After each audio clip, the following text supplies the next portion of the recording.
2023 সালে একটি নয়, দুটি নয়, বরং 3টি ব্লকবাস্টার সিনেমা দিয়ে বক্স অফিস কাঁপিয়েছিলেন শাহরুখ খান। ডাঙ্কি মুক্তি পাওয়ার পর নিজের নতুন কোনো প্রকল্পের ঘোষণা আর করেননি কিং খান। নিয়েছিলেন কিছুটা বিরতি। শাহরুখের পরবর্তী ছবি কবে আসবে তা দেখার জন্য ভক্তরা অধীর আগ্রহে অপেক্ষা করছেন। এবার জানা গেল আগামী মাস থেকেই নতুন সিনেমার শুটিং শুরু করছেন তিনি।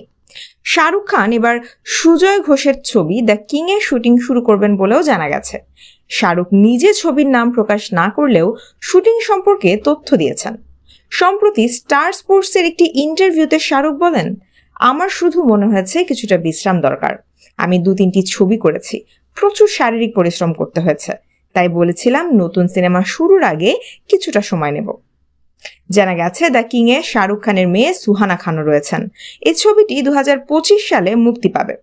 অন্য এক সাক্ষাৎকারে শাহরুখ বলেছিলেন তিনি এখন এমন ছবি করতে চান যে চরিত্রে তার বয়স অনুযায়ী ভূমিকা থাকবে। আপাতত 2024 সালে বড় পর্দায় কি কিং খানকে দেখা যাচ্ছে? এ বিষয়ে সংশয় রয়েছেই।